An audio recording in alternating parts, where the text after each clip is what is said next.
오래전 저는 자기계발서를 읽곤 했습니다. 읽으면서 만족감을 느끼곤 했죠. 자기계발서를 읽다 보면 비슷한 얘기가 나오곤 했어요. 인생은 마음먹기에 달려있다. 제가 어릴 때 아버지가 비슷한 말을 해주셨습니다. 피곤하다, 힘들다, 어렵다 등의 말을 하고 있으면 야단치시며 입이 보살이다 하고 말씀해 주셨죠. 입이 보살이다. 말한 대로 이루어진다는 뜻입니다. 힘들다고 말하면 정말 힘들고 어렵다고 말하면 정말 어렵게 느껴집니다. 좋은 말을 해야 우리 앞에 좋은 일이 일어난다는 것이기도 하고요. 이 얘기로 영상을 시작하는 것은 이번 책에서도 비슷한 얘기가 나왔기 때문입니다. 이야기는 몇 개월 전으로 되돌아갑니다. 서점의 베스트셀러를 살펴보던 날이었습니다. 베스트셀러 목록에는 소설과 자기계발서가 치열하게 경쟁하고 있었어요. 1등에서 100등까지 스크롤을 넘기면서 재미있는 책 없을까 하고 생각하던 중이었죠. 그런데 어떤 제목 하나가 제 눈길을 잡아 끌었습니다. 비상식적 성공 법칙이라니. 이 제목을 보고 도저히 지나칠 수가 없었어요. 성공하려면 열심히 해야 하는데 뭔가 비상식적인 방법이 있는 걸까? 획기적인 비밀이 숨어 있는 걸까? 앞부분만 훑어보려고 했는데 홀린 듯이 그 자리에서 책을 다 읽고 말았습니다. 자칫 지루하기 쉬운데 어떻게 단숨에 독파했던 걸까요? 가독성이 좋았기 때문일까요? 책이 실용적이었기 때문이었을까요? 파격적인 내용이 많았기 때문일까요? 여러 이유가 있지만 가장 큰 이유는 저자의 카리스마가 대단했기 때문입니다. 책을 읽으며 이런 느낌을 받았습니다. 이렇게 하면 성공한다. 이렇게 해야 성공을 거머쥘 수 있다. 성공은 이런 것이다. 글만 읽어도 저자의 자신감과 확신이 느껴지더군요. 사실 살면서 비슷한 얘기를 들어오셨을 겁니다. 저처럼요. 인생은 마음먹기에 달려있다.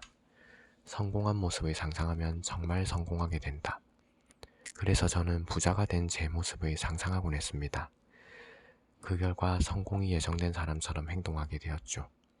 하지만 잠시뿐이었습니다. 시간이 지날수록 제 모습은 예전으로 돌아가고 있었어요. 이 책에서도 결이 비슷한 얘기를 하고 있었지만 인상 깊었던 부분이 있었어요. 제 눈길을 끈 것은 이 부분이었습니다. 우선 종이 한 장을 준비해 하기 싫은 일을 적어라. 하고 싶은 일을 정확하게 찾기 위해서는 먼저 하기 싫은 일부터 명확하게 골라내야 한다. 제 예를 들면 직장 상사에게 하루가 멀다 하고 혼나기, 야근 자주 하고 월급은 그대로 받기, 회사 자정 어려울 때 1순위로 퇴사당하기를 적는 겁니다. 적고 나니까 정말 상상도 하기 싫네요. 그 후에 하고 싶은 일을 적는 겁니다. 하기 싫은 일을 먼저 찾았으니까 하고 싶은 일은 구체적으로 찾을 수 있어요. 올해 안에 직장 상사보다 먼저 승진하기, 빨리 일 끝내고 보너스 받기, 능력을 인정받아서 2년 안에 임원으로 오르기 등이 되겠죠. 이런 방식으로 목표를 구체적으로 찾는다면 어느새 목표를 달성한 자신을 발견할 수 있을 겁니다. 저자는 고객에게 어떻게 물건을 팔 수 있는가에 대해서도 날카로운 의견을 제시합니다. 책의 목차에 나온 대로 고자세로 영업한다입니다. 소제목 중 하나죠. 이렇게 해도 된다고? 이렇게 하면 고객에게 욕먹는 거 아닌가 싶은 정도인데요. 책을 읽다 보며 어느새 무릎을 탁 치고 있는 저를 발견하게 됩니다. 아, 듣고 보니까 그런 것 같아. 의외로 말이 되는데 저는 그런 반응이 나오더군요.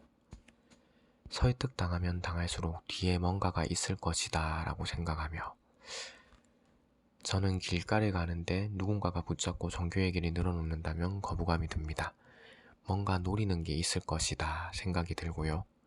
쇼핑을 할 때도 마찬가지입니다. 점원이 자꾸 뭘 추천해주면 이상하게 도망가게 되죠.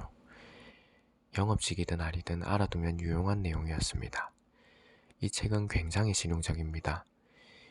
이론에 치우치지 않고 성공법을 낱낱이 하나하나 공개하고 있죠. 그 중 하나는 학습법입니다. 놀랍게도 학습법을 소개하고 있어요. 빨리 읽고 이해하는 보토리딩법입니다. 사실 속독법에 관심이 많았습니다.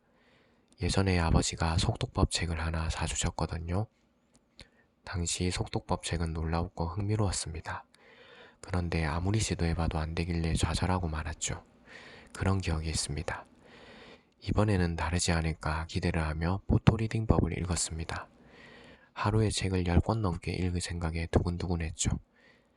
아쉽게도 저는 그 정도는 안 되더군요. 하지만 포토리딩 방법 자체는 실로 유용했습니다. 책의 저자만큼 활용하지는 못해도 제 방식으로 변형해서 사용 중입니다. 덕분에 책을 읽는 것이 한결 쉬워졌죠. 혁신적인 방법이었습니다. 이 책을 읽어보시면 여러 인사이트를 얻을 수 있습니다. 하루 시간을 잡고 꼭 읽어보세요. 큰 감명을 받은 저는 이 책의 시작으로 저자의 다른 책을 찾게 되었습니다. 그 얘기는 추후 또 할 날이 있을 겁니다. 즐거운 하루 보내시고요.